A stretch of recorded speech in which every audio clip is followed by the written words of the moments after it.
पाकिस्तान में इस वक्त जीपीयू का मिलना नियर टू इम्पॉसिबल हो चुका है। जैसे कि मैंने अपनी लास्ट वीडियो में आप लोगों के साथ शेयर किया था कि मैं एक high end desktop PC build करने जा रहा हूँ with RTX 3080, but unfortunately I haven't been able to get my RTX 3080। इस वक्त जो रिसेंटली मुझे प्राइसेस मिली हैं, अब तो RTX 3080 किसी के पास अवेलेबल भी नहीं है। अगर किसी जगह पे अवेलेबल है तो मुझे जो प्राइस उसकी मिली है, RTX 3080 की जो प्राइस मुझे मिली है वो राउंड अबाउट 3,70,000 से लेके 3,75,000 रुपये के करीब मिली है। इसी तरीके से RTX 3070 की जो प्राइस मुझे इस वक्त मिली है वो 2,70,000 से 2,80,000 रुपये के बीच में मिली है।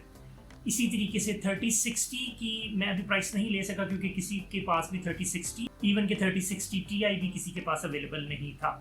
हाँ, RTX 2060 कुछ लोगों के पास अवेलेबल ज़रूर था और उसकी जो प्राइस मुझे इस वक्त मिली है वो राउंड अबाउट 1,40,000 और 1,45,000 रुपये के करीब मिली है। और अगर हम कुछ प्रीवियस जनरेशन्स की बात करें जिसमें मेनली 1660 सुपर इस वक्त अवेलेबल है, क्योंकि 1660 Ti इस वक्त मार्केट में अवेलेबल नहीं है और अगर कहीं पे अवेलेबल होगा भी तो वो पुराना कार्ड आपको जो 1660 सुपर की प्राइस मुझे इस टाइम मिली है वो 1,10,000 रुपये के करीब मिली है।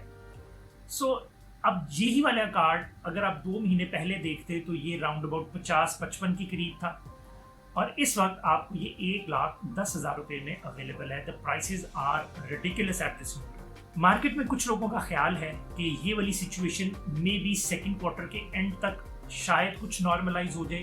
कुछ लोग ये भी सोच रहे हैं कि यार ये वाली सिचुएशन शायद थ्रू आउट द ईयर है और कुछ लोग तो ये भी कह रहे हैं कि ये 1 साल से ज़्यादा प्रोलॉन्ग कर सकती है। मेरी ऑब्जर्वेशन के अकॉर्डिंगली शायद कुछ शॉपकीपर्स के पास कार्ड्स अवेलेबल भी हैं बट वो लोग डिस्प्ले पे नहीं रख रहे और वो अपने तरह से इसकी स्कैल्पिंग कर रहे हैं। लाइक अगर आप किसी रिनाउंड शॉप पे भी जाते हैं, for example games and Geeks पे जाएं या आप ईस्टेक जो कि एक ऑफिशियल डिस्ट्रीब्यूटर है गीगाबाइट का, अगर आप उनसे भी कांटेक्ट करें तो they would refuse to sell you a single GPU and they would ask you to buy a complete PC from them, जो कि मेरे नज़दीक एक तरह की स्कैल्पिंग भी है। उनके अपने रीजंस हो सकते हैं but being a user may be हम लोगों को अभी कुछ थोड़ा इंतजार मजीद करना चाहिए ताकि ये प्राइसेस ड्रॉप हों।